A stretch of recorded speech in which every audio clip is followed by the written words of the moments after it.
5G क्या है? 5G यानी पांचवी पीढ़ी का मोबाइल नेटवर्क है। आप और हम 2G, 3G, 4G से तो वाकिफ़ हैं। 5G का अगला वर्जन है। 5G से ऐसा नेटवर्क तैयार होगा जहां हर कोई हर चीज़ से वर्चुअली कनेक्ट हो पाएगा, फिर चाहे वह मशीन हो या डिवाइसेस। 5G के जरिए कनेक्टिविटी की रफ्तार बेहद तेज़ हो जाएगी।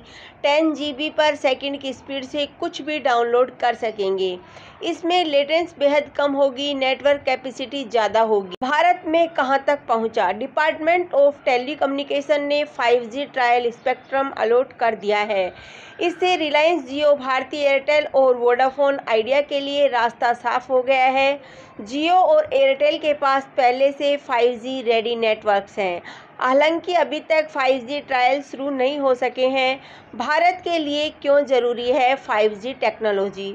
दुनिया में 40 से ज़्यादा टेलीकॉम ऑपरेटर्स 5G लॉन्च कर चुके हैं। 4G को भारत में धमाकेदार सफलता मिली। 5G का सपोर्ट करने वाले विशेषज्ञों का कहना है कि 5G तकनीक से भारत की टेलीकॉम कंपनियों को कनेक्टिविटी से आगे बढ़कर कंज्यूमर्स, इंडस्ट्रीज और इंफ्रास्ट्रक्चर के लिए हल निकालने का मौका मिलेगा। डिजिटल दुनिया में अपनी धाक जमाने का जो सपना भारत 90s के दशक में देख रहा था, उसके साकार होने के लिए 5G बेहद ज़रूरी माना जा रहा है। हेल्थ से जुड़ी वैज्ञानिकों की चिंताएं क्या है? भारत के कई नामी वैज्ञानिकों ने 5G को लेकर जल्दबाजी न करने को कहा है। 2 साल पहले कई वैज्ञानिकों ने केंद्र सरकार को पत्र लिखा था, जिसमें उन्होंने कहा था कि 5G से इंसानी सेहत और पर्यावरण को नुकसान हो सकता है।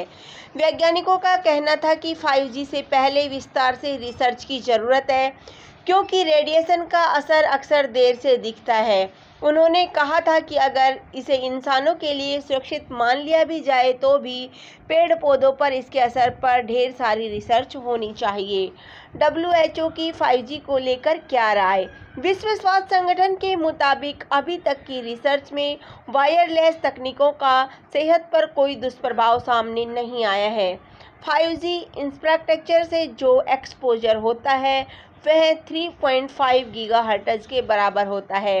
यह अभी के मोबाइल बेस स्टेशन के बराबर ही है। WHO की वेबसाइट के मुताबिक चूँकि अभी तक यह तकनीक विकसित हो रही है, ऐसे में और रिसर्च होनी चाहिए।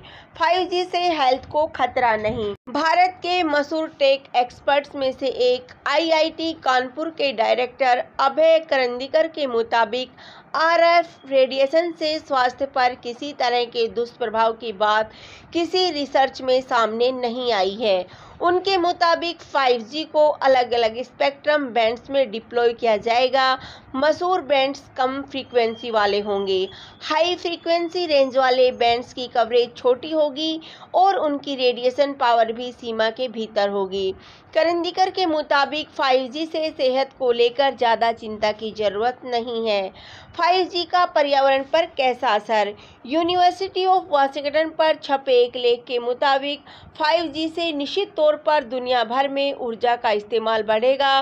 लेख में कहा गया है कि जलवायु परिवर्तन के लिए ऊर्जा का बढ़ता इस्तेमाल भी एक प्रमुख वजह है। हालांकि यूनिवर्सिटी ऑफ ज्यूरिख की एक स्टडी कहती है कि साल 2030 तक 5G नेटवर्क्स के जरिए ग्रीन हाउस गैसों का उत्सर्जन 4G नेटवर्क से कम हो जाएगा।